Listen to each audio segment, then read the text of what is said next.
Welcome back, everybody, to the Generation Varied podcast. This is the show where we talk about sports, politics, business, health, music, pop culture, all of those fun things. I'm joined here by my two amazing co-hosts, Ben Okenge and Jack Widener, with our wonderful executive producer in the background, Sophie St. Furman. Gentlemen, how are we doing today? Oh, doing good, man. I'm surprised we didn't get any intro music today. I know. I don't know if it's like now my expectation or what. But I was like, oh, what's it gonna be today? But it's cool. You got to keep us on our toes. Yeah, I had a couple queued up, and then I was like, you know what? No. What if we? No, I'm just gonna come into this episode a little different. You know? a little. I'm a little different. A bit different. No, it's great. Whatever way it's whether that's a song or just normal intro, it's all great. Doing pretty well over here. I saw something, I didn't give you guys a heads up, but I feel like there's just a lot going on the internet recently in terms of like things like on fire or whatnot. But one thing that just hit me was I'm following, and I want to dive into this maybe next time we talk, but there's a lot of beef going on between the king, LeBron James, and one of the biggest ESPN analysts, if not the Stephen A. Smith. Stephen A. Smith. Yeah. Did you see what LeBron posted today? I did not see that. No. Oh, Caleb, I don't know. Me and Jack could start the chat about it, but you should probably pull it up. Yeah. We might have to Instagram. take a intermission or something and just hold let up me his and Jack Instagram. talk. So, man, we definitely open a can of worms here. For just quick context. Where did he post it? Instagram. If it's not there, it's on his story. I saw it on his page. Yeah, it's on his page. Post out. Anyways, So, there's Jack, just a lot of give the beef going. context. Yeah. There's just a lot of beef going on. And actually, there's a history of back and forth between ESPN analyst Stephen A. Smith and LeBron James, one of the face of the league, most popular athlete in the world. But anyways, recently, LeBron approached Stephen A. Smith about his son. And I honestly didn't follow, it's like a lip reading type of situation. What did they think LeBron was telling Stephen A. Smith, whatnot? Yeah. And I think what the pain point for LeBron is that, when you come into the personal lives of the athletes, as he has a duty to not only protect what he said, his household, but also the players. Mm-hmm. From Stephen A's standpoint, this has become, I don't want to talk about this, but I'm talking about this. And there's just a lot of back and forth that led up to basically Stephen A. Smith saying he will swing at LeBron if he swings at him. I mean, Jack, you kind of downplayed it. Like, this was not just like a casual conversation after the game. It was heated. They were yelling at each other, confronting. Going back and forth. Yeah, LeBron was clearly... Mm-hmm. Yeah. Maybe a couple of weeks ago, LeBron was pissed, yelling at Stephen A. on the sidelines after the game. And I saw footage of LeBron in Stephen A. Smith's face. Yeah. Is that different than him than when they were yelling? Was this a No, that was it. Okay, but then since then, Stephen A. obviously has been on the internet and has said a lot of things. And anyway, one thing led to another, and Stephen A. said something about if LeBron had put his hands on me, I for sure would have swung first. And it's keep in mind we're talking about Stephen A. Smith, who's he's a regular sized person. I don't know, I wouldn't say 5'9", but I mean he's a normal human being, and you have LeBron James who's 6'8". Sponsored by every single sports category product and every set, it's crazy. Yeah, that video. So LeBron posted a video of. Did you look up how tall he was? Yeah, he's 6'1". 6'1". All right, yeah. See, I thought pretty so. good size. I thought he's regular size at least. But yeah, Stephen A. Smith is just boxing and his form, it just definitely made himself look goofy. And for LeBron to post that on his main Instagram page, and he and the next story was like, womp, womp, womp.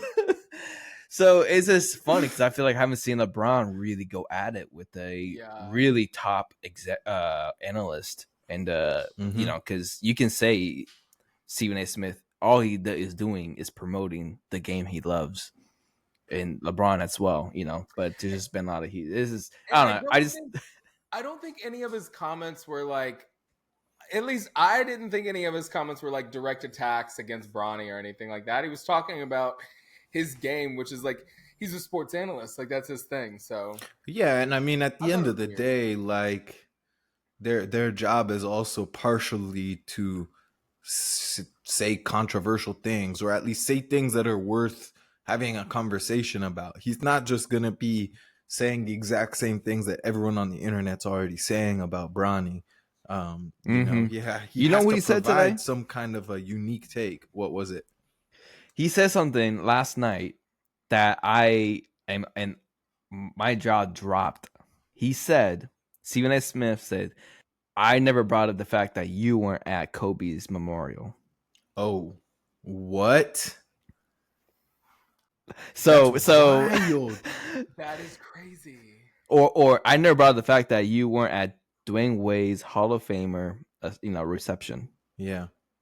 So it's getting really personal for Stephen A. Smith to bring, you know, those topics in.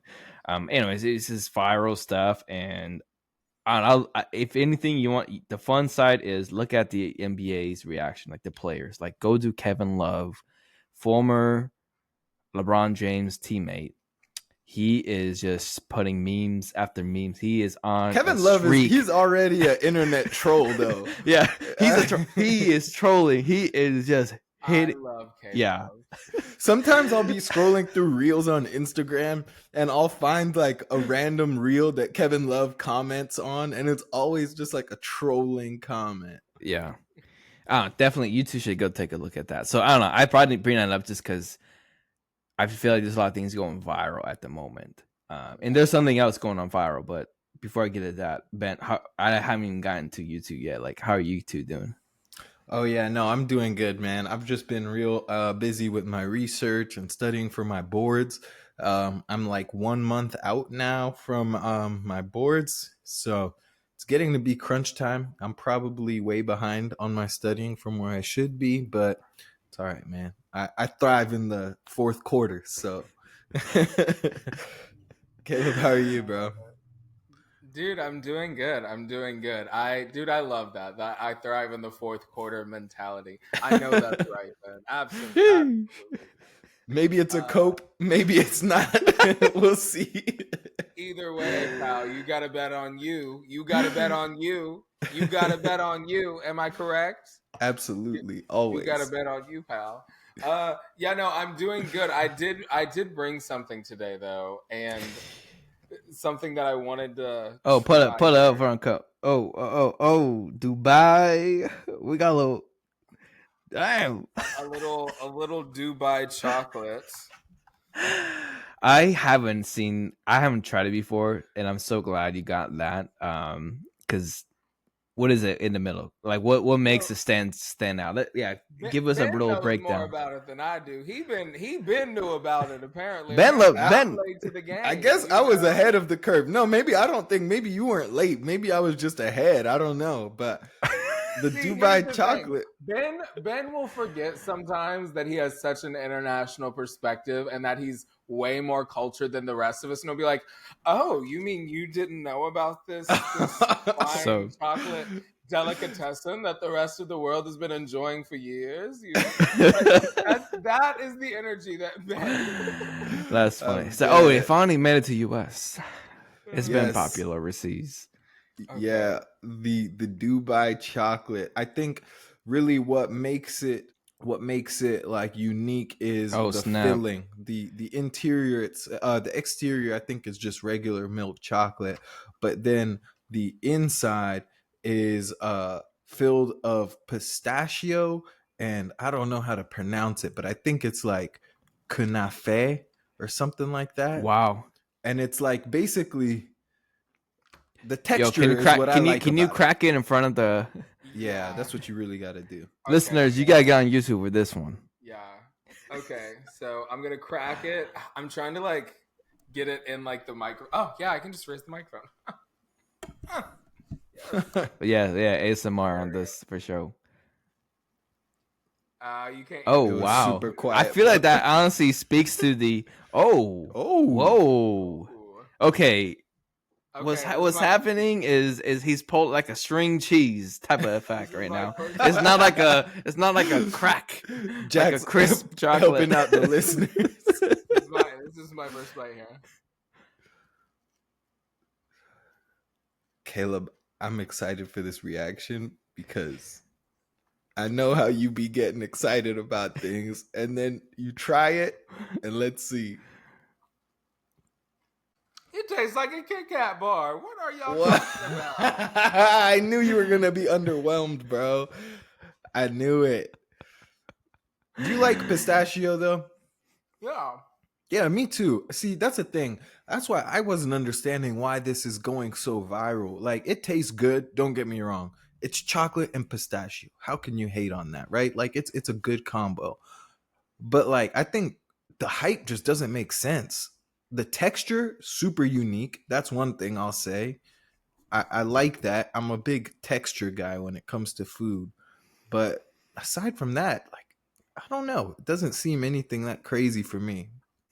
I would say I'd actually never seen the Dubai chocolate before, and now that you pointed it out, I don't even know what is the. You know how each country usually have a standout dish or snack.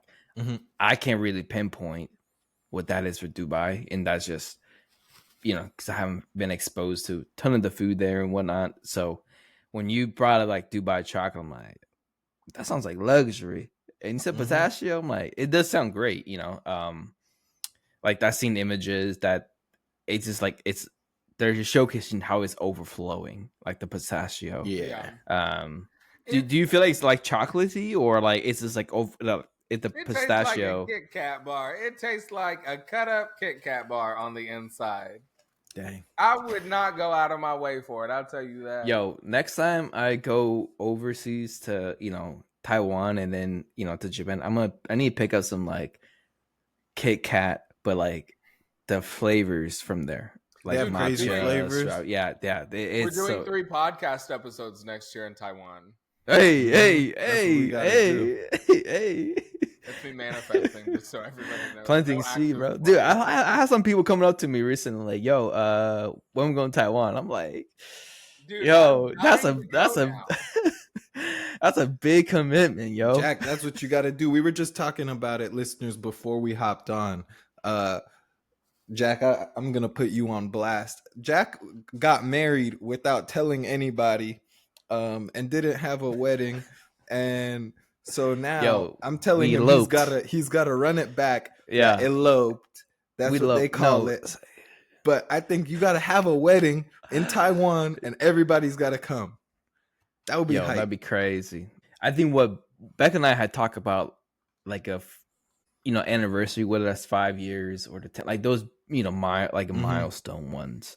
And we have so many friends from all over the world and all over the United States, and I feel like what we want out of everything, just be able to celebrate at the same spot, but not like a traditional wedding, but just like a celebration. Yeah, like a I think that party. a party. And Taiwan would be It would be good. Yeah. Did you know, Caleb, actually, when I had my wedding in August of 2022, Jack had already eloped, and literally we hung out for like a full day at my wedding, and this man did not tell me. And so I found out like weeks afterwards. I don't remember this at all. You didn't tell me. Nobody told me. One thing And about then Jack, somebody was Jack- like telling me how Jack and Becca were married. And I was like, when did that happen? I just saw them. They were at my wedding. I would have known this. And then I told Jack Look, about it, and he was like, "Oh, I wasn't trying to steal the shine from you, bro." exactly. See, And that's I what was I'm like, "What are you talking about, No, man?" one thing about Jack, he gonna keep that information. No, it's Online. not. It's not just it's like it's more like, hey, this is a special day for not just you, but for Abigail. I don't want to do anything to become That's the yeah, spotlight. Like you guys are your family, see your friends here. This is not a space for it. And I should have been better about just sharing with people that we eloped. So, but yeah, stay tuned. Maybe I would love to have a anniversary party with everybody. In Not a Taiwan. wedding, but a wedding. You know what I'm saying? yeah, for sure. Well, speaking like just like things that are gone have been going viral, like the LeBron Stephen A. Smith beef, and we'll stay tuned on that for you. And then the Dubai chocolate that's been popping up off on Caleb's advice, but apparently it's been around for a few centuries now for Ben. Something that has happened recently that has caught my attention. So if you don't know, MLB opening day was today.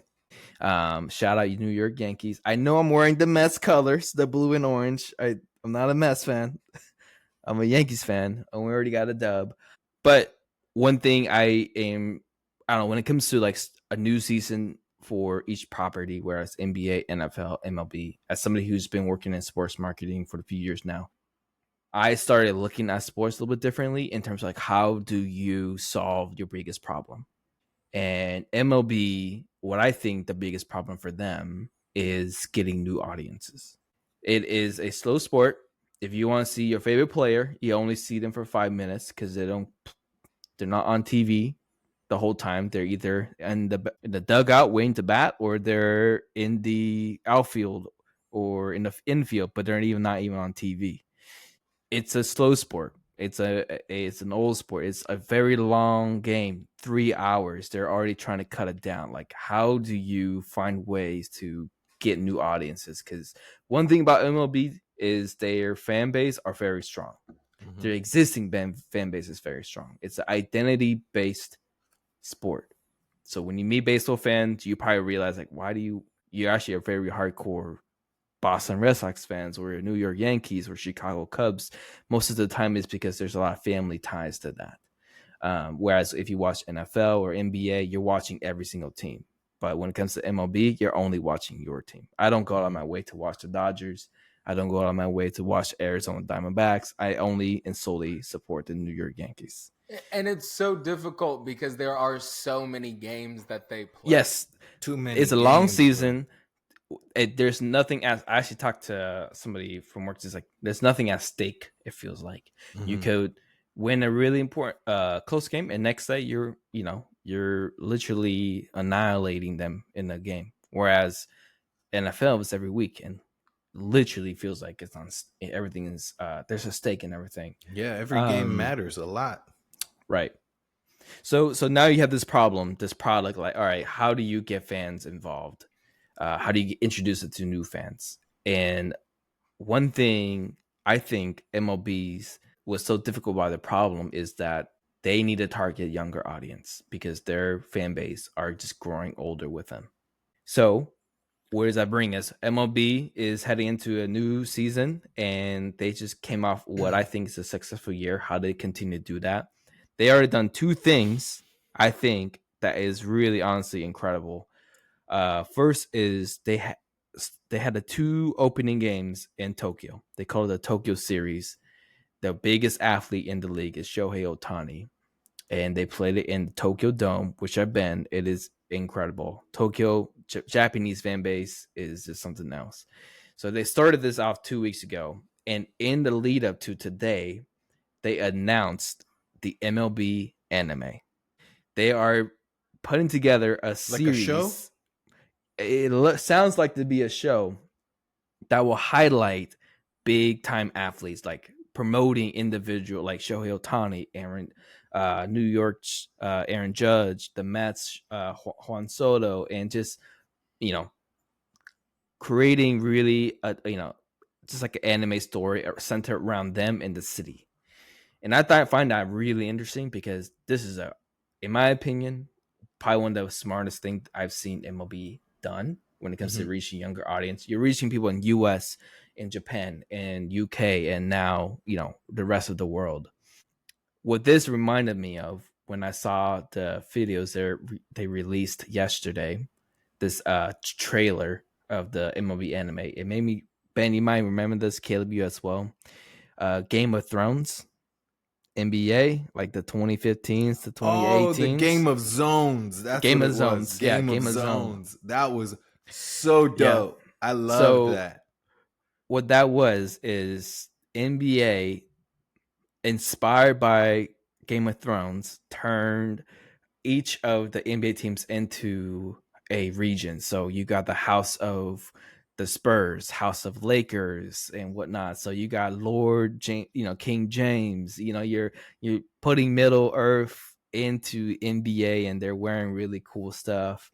And it's like a long series that reflects what is really happening. And it was hilarious too. And it was hilarious. Yeah. So when I thought about that, I'm like, I remember watching those series of videos that the NBA put out, and I'm excited for MLB to potentially, not only with great stories they could tell, but also in the anime style. They're tapping into artists from people who created One Piece all the way through Full Metal Alchemist.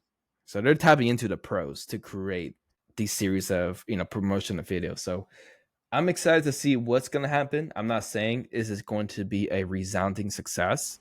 I will say this is definitely a fresh approach from MLB, and I'm excited. I don't know. I know you two aren't big baseball fans, and I know we have talked about how there's just so much barriers for somebody to watch MLB. I guess when I share something like this, like, does the fact that MLB is creating anime, do you think that would be something that can pull you in, or like that has no effect on you? I think it probably for me won't be something that pulls me in, but I think it's an awesome idea. I still probably will like check it out because I love that type of idea. But is it going to turn me into a baseball fan? Probably not.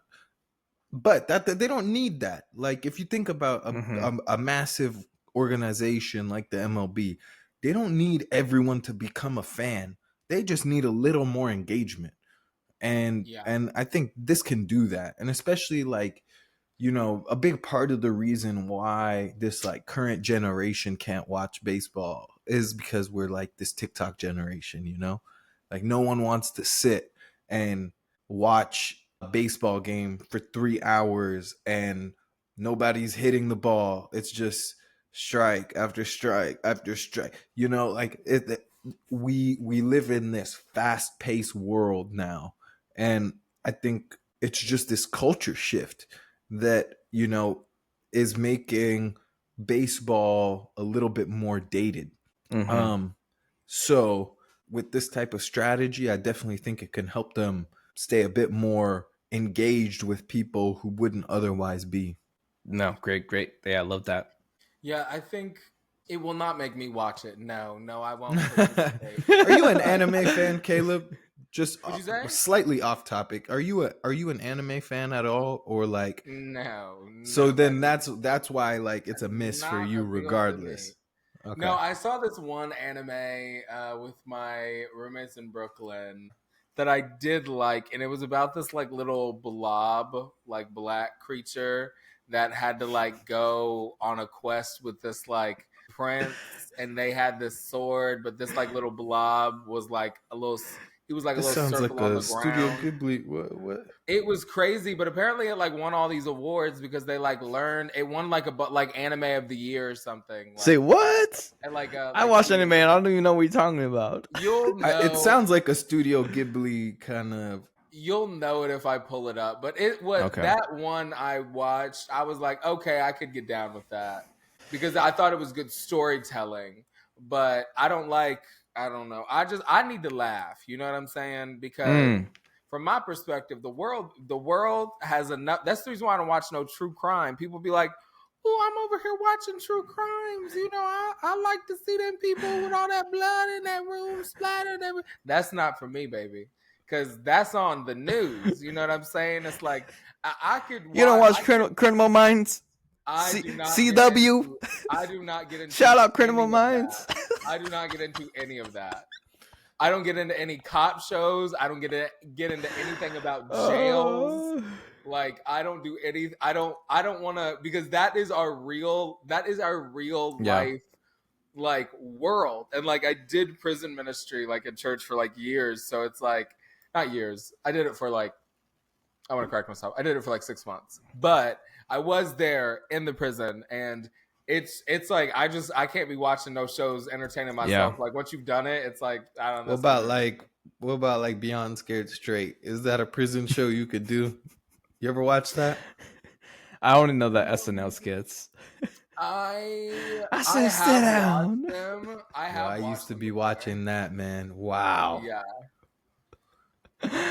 Oh man. Well, obviously, I'm nowhere close to convincing you guys to become an MLB fan, and I think that is still going to be the case for MLB in terms of with a lot of people. What I hope is they will be able to introduce new characters, new baseball players, and I think it starts with that. Getting to know the athletes who are the big superstars, and then slowly being more interested with the goal in mind is to becoming stadium attending fans, not just behind the phone, because that's always the goal for all the sports teams. I think there's a certain level of showmanship that the MLB is missing also, just like in the sport. Like when LeBron is like way farther down the court and Luka throws it down there so that LeBron can like run up and jump and slam dunk it and hang on the rim and look in the camera and like look mean and nasty. It's like that there's an element of showmanship that I think is necessary to the sport. And I personally just don't feel like when I watch baseball games, I'm like, I typically try to go to at least a couple MLB games like every season. Usually even either Cleveland or like Cincinnati Reds, just because I'm from Ohio. But I just feel like there's zero showmanship. And it's like, I'm not saying that you need to put on a show. I'm just saying if you want to fill up these seats and these like tickets, like. Actually, I mean, except for when they fight though. Because when baseball, you ever seen that? I guess that's true. And I'm not encouraging the fighting, but that definitely gets the engagement. Or like, I don't understand. Maybe maybe Jack, you're a baseball fan. Like, what's the deal with like bat flipping? Why do they hate that? Like, why is that's like the most showboaty thing? Because like I remember like the clip when Jose Bautista hit a home run in a game 7 and did like he stood there for a minute and like threw his bat like, and then everybody was getting mad at him. And what's that about? I don't know. I thought that was dope. It looks like a celebration. I personally love like flipping bats, because to me that's like, if you ever play baseball, it's always just a tense moment between it's literally just you and the pitcher, and it's like a testament of strength and strategy, reading, knowing what's anticipating what's coming. So yeah, I think there's a lot of baseball fans who appreciate, they call it the purity of the game. It's 9 innings, always the same. There's always 3 outs. It doesn't, it's just very straightforward. And I think a lot of baseball fans appreciate that. So when you add a little bit more show here and there, they feel like that's too much. However, I will say it's not as, in the recent years, I feel like MLB just recognized that they need to make changes in the culture. So they're allowing more celebratory outlets for athletes after they hit a home run. When they get in the dugout, they're wearing chains, they're wearing a special hat, or they get, candies, bubble gums thrown at them. Like, they're making it more that showmanship, but it's never gonna get to that level of, Caleb, what you talk about, of just like a sexy sport that's just, action that just happened. Like LeBron James like I doing iconic, hit a home run and rip their jersey off of their yeah, exactly. Yeah. I want to do something crazy. And if I score a home run and people throw gum at me, or like, how Curry, like, he'll shoot and then he turns away and whatnot. Like, you need that in baseball, where like you hit it, but then after you hit it, you just like, or maybe like you point at it, or like I don't know, you look away, so something crazy like that. I think you two making great points. I just don't think that's enough to bring people to watch a 3-hour game.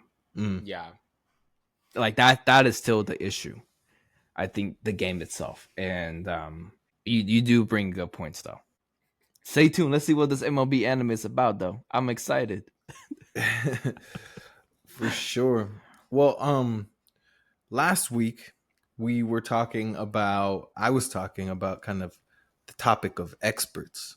We discussed that pretty in depth, and I guess just since then I've been thinking about it, and I kind of wanted to build on that same topic a little bit. Thinking about experts, and sometimes I feel like there are people who will claim to be an expert and really they're just faking it, but they do it with enough confidence that it convinces others, and sometimes it even honestly probably convinces even themselves.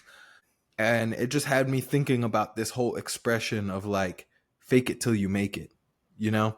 That's something that I've heard repeatedly throughout my life, and I guess I just want to hear about, like, do you guys have any experience in your personal life with that expression of fake it till you make it?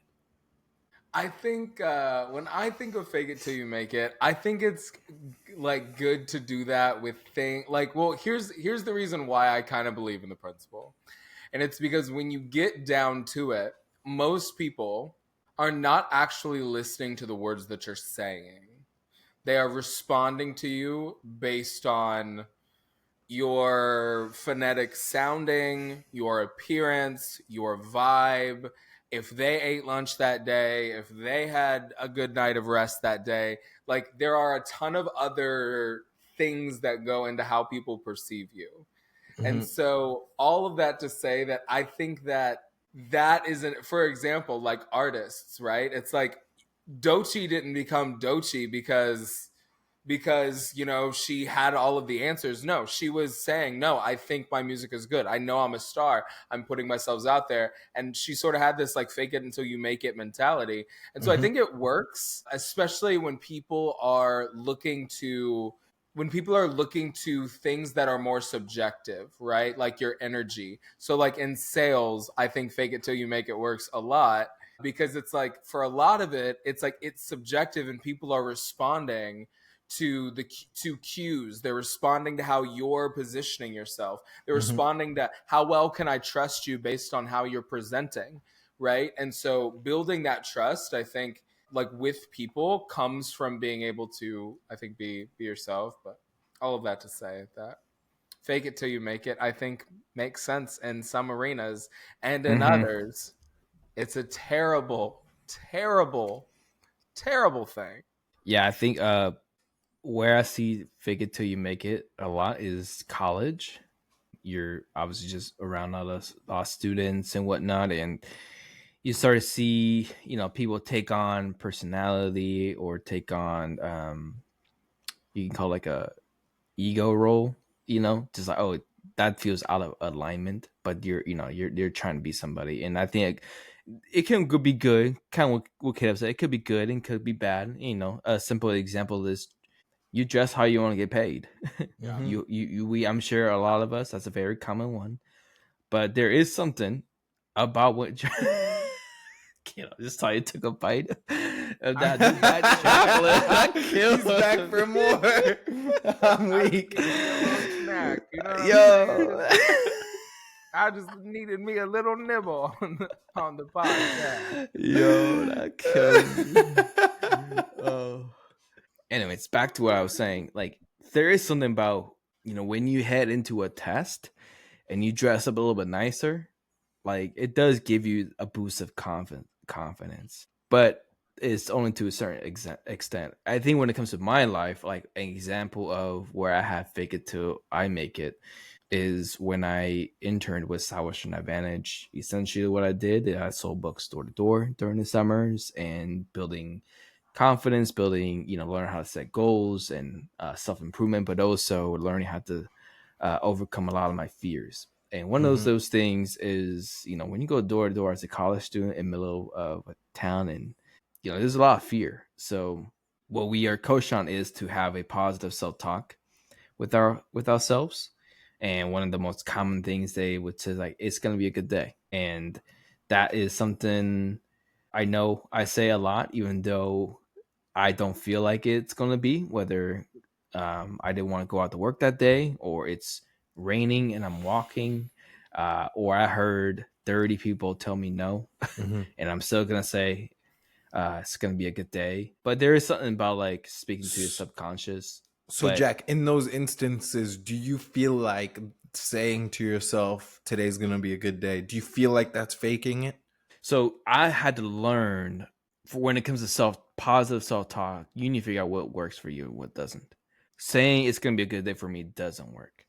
And I had to learn that. So I think it's a case by case, if that makes sense. Yeah, that makes sense to me. I think because I say something to myself like, so I try to do morning affirmations. I typically do about half of the week, like 3-4 days out of the week. And I typically say something that like, no matter like what happens today, like I am able to like handle like what's thrown at me today. Like the sun will still rise, like basically like that mentality. So I get not wanting to say, but here's the crazy thing. I also do that where I'm like, I'll get out of bed, especially on days when I'm like super tired, and I'm like, today's going to be a good day. You got to get the blood flowing. Like you have to like set your intention and like your mindset, Yeah. So what about you, Caleb? Do you have like any specific instances in your life where you had to or chosen to like fake it till you make it? For sure. When I remember, so my buddy, my roommate, who I met him as like an SDR. So I do sales development, and I met him as like as an entry level SDR when I was like 18, and we were in this training together. And we had both of our managing partners at our restaurant, because Texas Roadhouse as a company doesn't do any like paid marketing programs. So you've never seen Texas Roadhouse on a paid television ad. You've never seen them put coupons in like a local paper and blast it out. They don't pay for ads or anything like that. So all of their sales come from like basically people who go out and like raise awareness in the community, people that are trying to fill the four walls, and then try to like basically focus on corporate caterings and like large gift card orders to pad in sales in your Q1. So it's all about sales and sales strategy. What you realize is that a lot of people, like I was put in a lot of really cool rooms very, very young. Like I was 19 playing pool with market partners, people that oversaw like 32 stores. Like I'm just sitting here playing pool with them with like bigwigs, right? And it's like there's a certain portion where me and my friend were like, okay, we have to sort of like pretend like we know like what the vibe is here. Like you have to just know how to act, I think, and like just pretend like I'm at this profession, even though I am an entry level salesperson making $14 or $15 an hour, and this is literally a multimillionaire. I am still going to like be professional and pretend like I belong here, because I belong rubbing shoulders next to these people. And so I think in those instances, it's really important.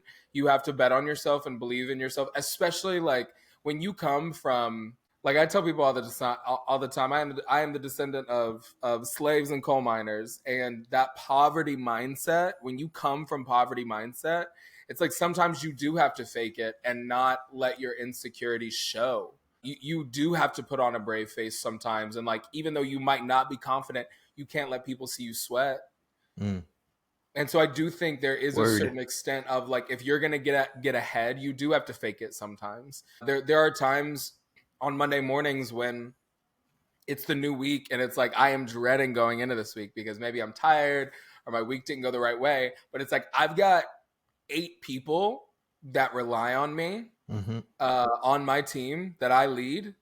So I don't get to wallow in that. I am going to fake it on this weekly kickoff, because their livelihoods and their growth and their success is hinging on me having it together so that I can lead the way that I need to going into this week. And so I think depending on the situation, you do need to fake it till you make it in some scenarios. I think in others, though it can be dangerous, right? Like if you're not doing well emotionally, or if you're not being honest with yourself, eventually that's just going to lead to a really dark place, you know? Yep. Yeah. No, definitely. I think I am someone who regularly fakes it till he makes it. I think this has been a habitual thing in my life.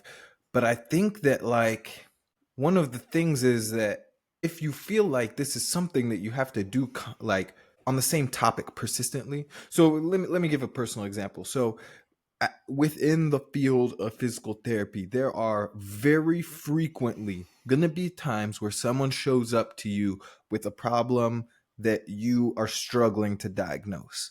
You cannot put your finger on exactly what's wrong. Now, you may know some things that can help treat that, and so you're still not at a complete loss. But when you have a patient in front of you who's just asking you, like, what's wrong, and you don't know, you have to find a way to, like, navigate around that. And this is like healthcare. You can't lie to them. You can't be like, oh, this is what's wrong, even though you may not know. Yeah. But at the same time, they're trusting you for their safety. They're trusting you for their health. And so you still have to have composure. You still have to be professional. You still have to show them that you know what you're doing. Otherwise, they're not going to come back. They're not going to trust you. And building that kind of rapport is super important in that setting.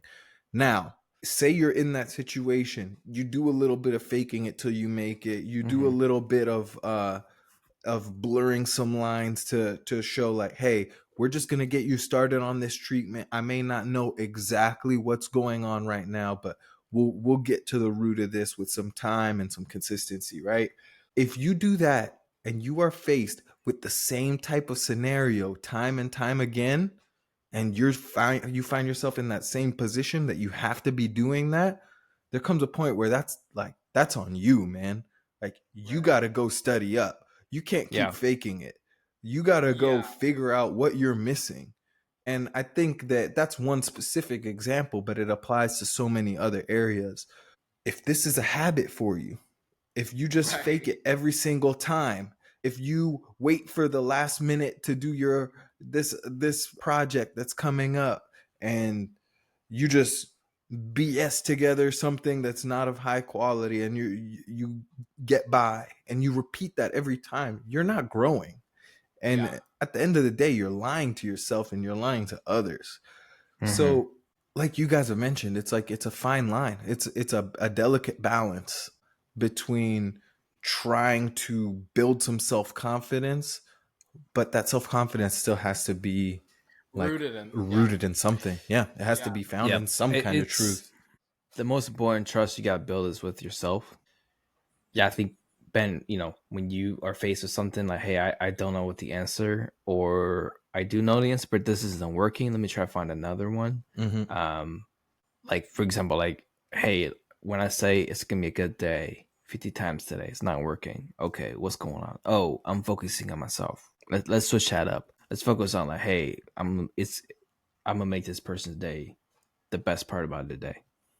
I'm somebody who brings joy to in people's life. You start just rephrasing. That's such a obviously there's more practical examples when it comes to, like, work or personal life in terms of, like, habits and whatnot. And I think work is probably the place where we see the most fake it till you make it today. When you're on calls with clients, kind of what you said, Caleb, like, how do you present yourself when you're not feeling the most confident in the work, or you have somebody on the call that's a lot higher than you, you want to impress them, you gotta tighten up your suit a little bit, it's like tighten up. But it's a fine balance, because you don't ultimately not build trust with yourself. I think it comes back to a theme that we talk about all the time, and that is integrity. I think you have to have enough internal awareness to be able to walk that fine line and know, hey, am I doing this for a confidence boost? Am I doing this for a mindset check? Am I doing this because other people rely on me? And/or am I a fraud? You know what I'm saying? Yes, that is a good line of questioning. that's what it comes down to. Am I who I say I am, right? And this is my thing. It's like I don't take people for what they say anymore. I really don't. It's like you have to take people for what they do and how they act, you know? What they show you. That segues perfectly into kind of my next question on this topic is imposter syndrome. How do you guys feel like imposter syndrome fits in with this conversation of faking it till you make it? First of all, like, do you think imposter syndrome is a real thing? How would you define it? And then what do you guys believe about that? I was honestly exposed to this term during work, as I know people brought it up, and I don't remember hearing it in college. And if I did, this is the too big of a word for me to know what it is when it comes to English. There's a lot of English words. I'm like, I don't know what that means, but I'm gonna do. But and then this you is just fake definitely it till you make it. exactly. And this is definitely one of the ones I had to look up. I remember when I looked up, I'm like, oh my God, I'm feeling this. This is me. I think it is real because it is an actual like a term. I don't know. But what I had to discover for myself is it is very different. Like I do not have imposter syndrome. When I do feel it at work, when I think it's a sign of imposter syndrome, really what's just happening is I'm just scared and I don't know what I'm doing. Yeah. And that I shouldn't see that as like I'm not good enough or I'm not capable of doing this. Because in fact, I am not capable of doing that, and I'm not experienced at doing that.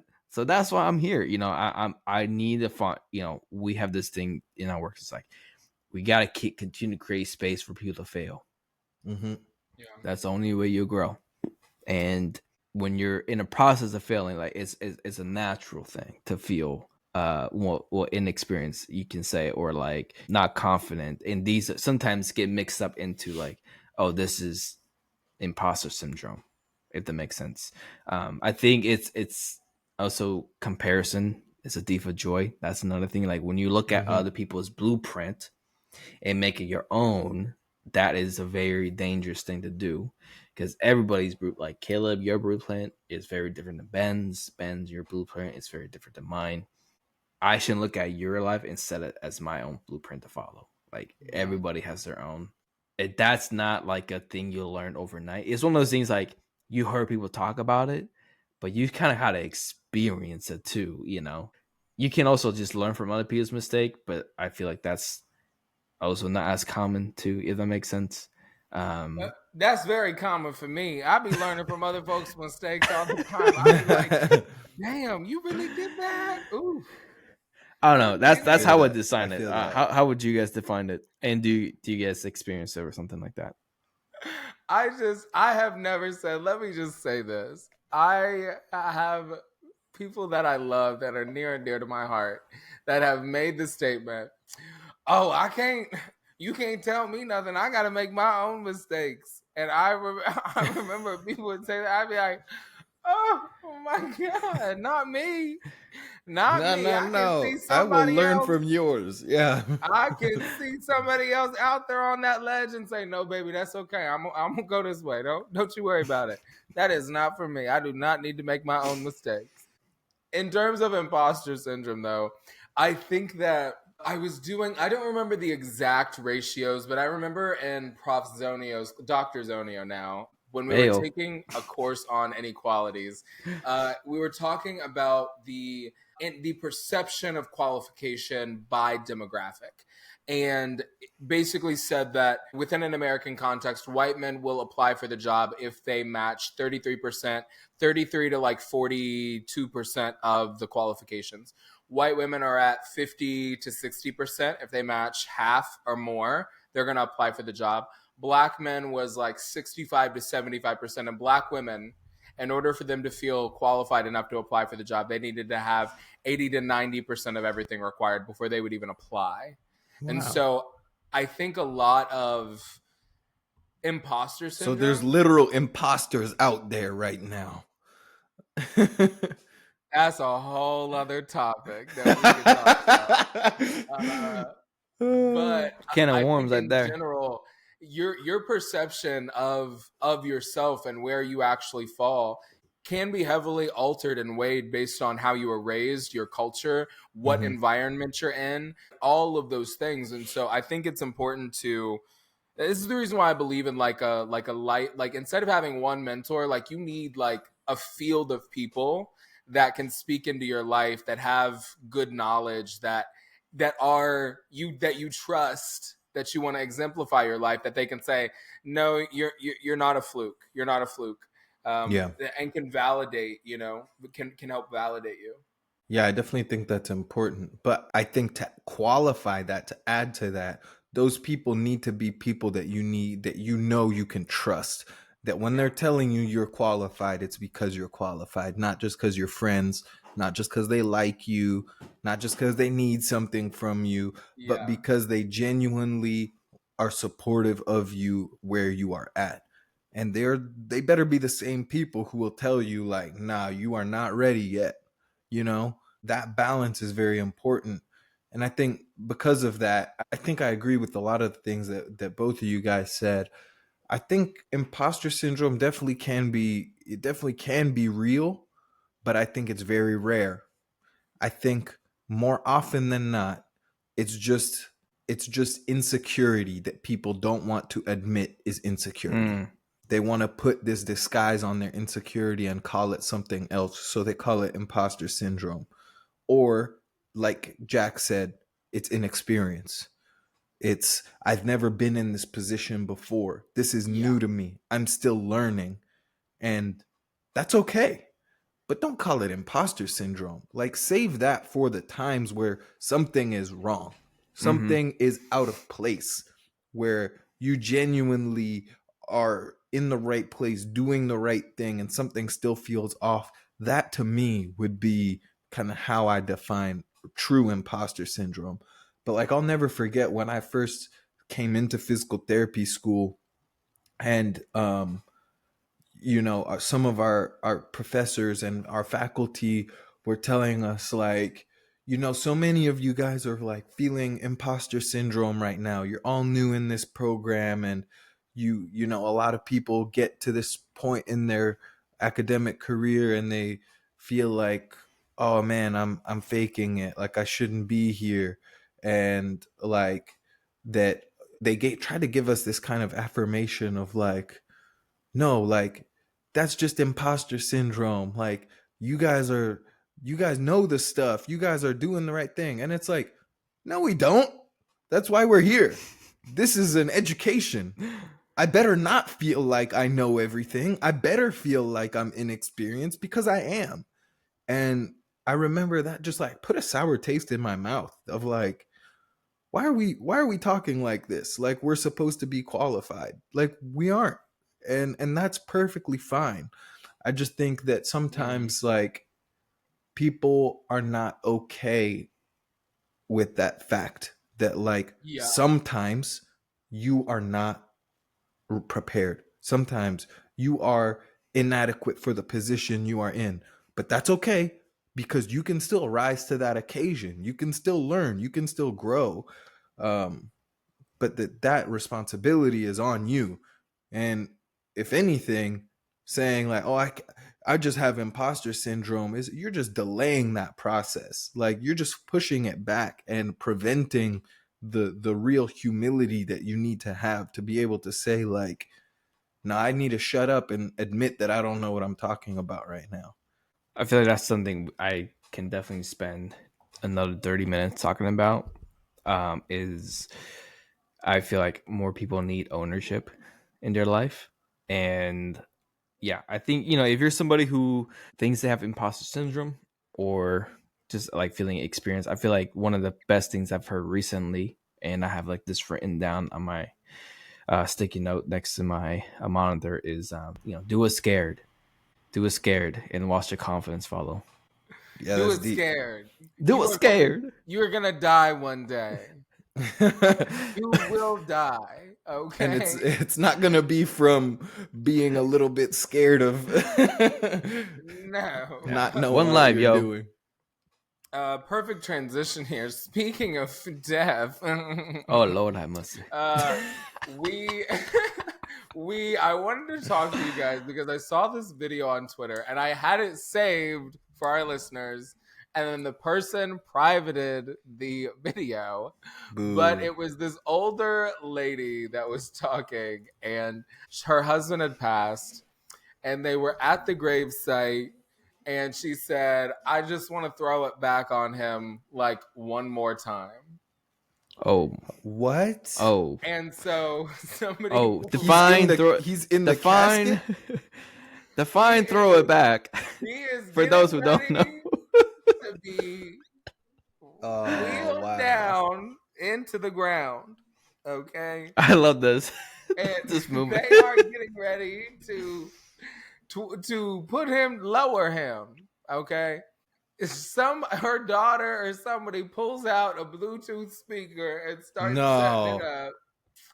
And the rest of the family's like, no, we don't want this. Somebody yells out, we don't want this. And she said, well, I guess we define his last wishes then, because this is what he wanted. And when I tell you, I have laughed about that every day for a week since I saw it. Every day for a week. And it just made me think. But then I started thinking about my family and some of the funerals that we've had. And at my grandpa's funeral, they put out his favorite snacks as like homage to him, which, just as a reminder, I was not the coordinator or the family For everybody planner. to eat? No, as like a Like a decoration. as like a memorial. Mm-hmm. They put Diet Mountain Dew and pork rinds. No. You should let us guess the snacks. I'm just kidding, bro. And so that was not my. I just want to say I was not on the party planning committee to veto that one. That would not have been my choice. Those were his favorite snacks, and I love my grandfather dearly, rest his soul. But would not have been my choice. So my question to you guys: what funeral preferences, funny stories? You guys have lived in multiple countries, and I know that people don't do funerals the same everywhere. So, like, what's your guys' perspective on funerals? Yeah, funerals is very different. I would even say, like, in the US it's pretty unique.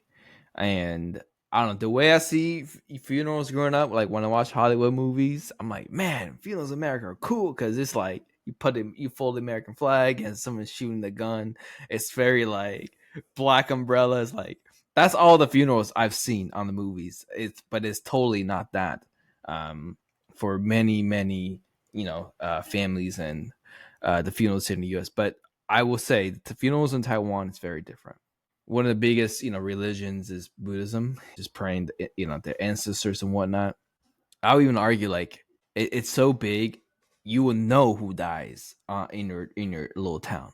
Really? Because they will set up a tent that's really long, and there's like usually 8 round tables for people to eat, but it's so long and it blocks out the road, and it's like a whole thing, and they would even hire, and it depends like how much you pay. Like, so what do you kind of talk about like the homage of like putting out? There's a lot of like putting the food out. We call like bye, like this is the food that this person is gonna be eating in his next and afterlife. They're burning red yellow papers. It is money that's gonna be, they're investing in money in the next afterlife. There's a lot of this tradition and rituals that's very different.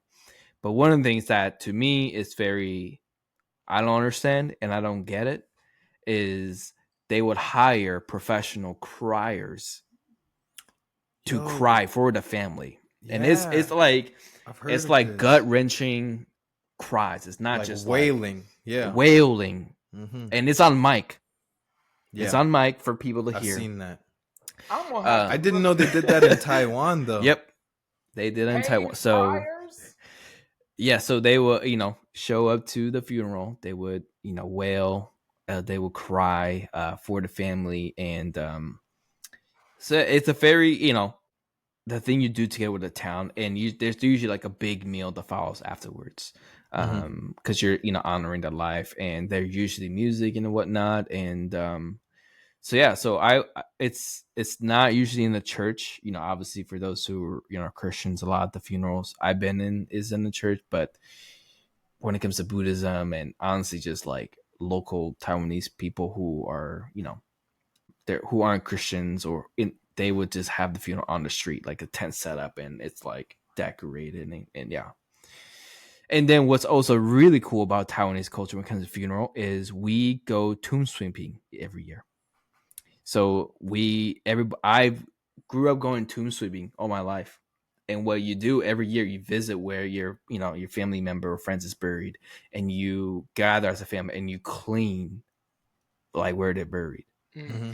And you burn, if you're into if you're Christian, you would pray. If you are Buddhism, you would burn incense, you would burn yellow papers. And schools is offered this. It's like a national holiday. It's like a whole ordeal. So I think there's a lot of sentiments about that, because you go back to where your family passed every year, and for my family, we always sing songs that my family loved. And so I feel like when I think about funerals, it's more like good memories. But then there's definitely those like tradition and rituals I've seen. I'm like, yo, that's kind of crazy.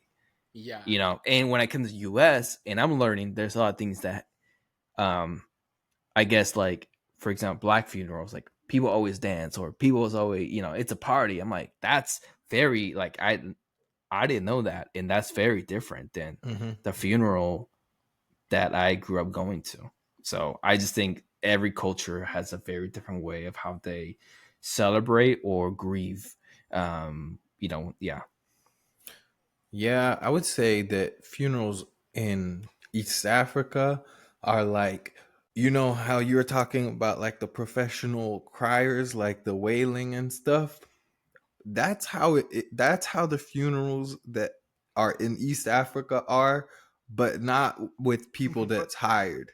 But It's like, not paid. no, bro, it's literally everyone. Like, let's say if it's like a I'm small so town or sorry to be something. laughing. Oh no, I mean, because to an extent, So funny. I get, to an extent it's serious, but also to an extent it's kind of funny sometimes, or just like strange. But like, people who don't have any relation to, like, first of all, when there's Yeah, a that's funeral, crazy. like when someone dies, everyone goes. It's not Yeah. just like it's not like here in America, if you're invited to a funeral, it's probably because you were relatively close to that person, or at least like you had some relationship to them, or you are there to support someone who was very close to them. Like that's Mm-hmm. that. But in Africa, it's like everyone comes through. And the thing is, everyone's crying.